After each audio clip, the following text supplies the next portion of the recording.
Vieillir ensemble, on a souvent cet idéal en tête quand la relation vient de débuter et quand la flamme est si ardente.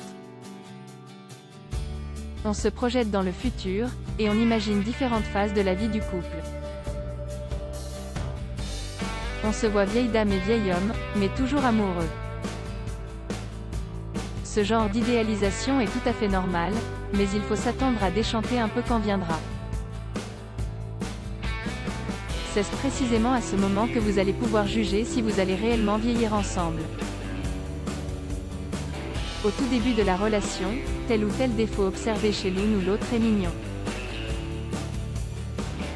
C'est ce qui le caractérise, au fil du temps, jusqu'à devenir insupportable.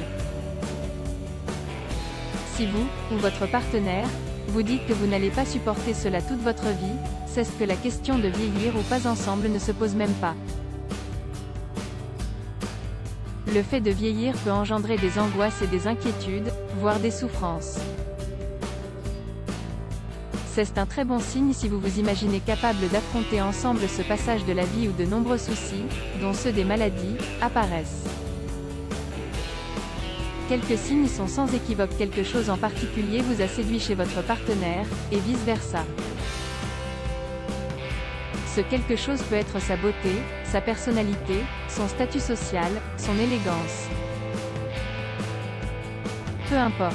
La question est, quand ce qui vous a séduit viendra à disparaître ou à se transformer, tiendrez-vous votre engagement? Si vous, ou lui ou elle, n'est pas prêt à aimer malgré tout ou quand même, c'est ce qu'il est peu probable que vous vieillissez ensemble. Avoir des enfants, les élever ensemble et avoir des petits-enfants est le projet de nombreux couples. Si vous n'êtes pas dans cette optique ou n'avez pas, vieillir ensemble sera compliqué.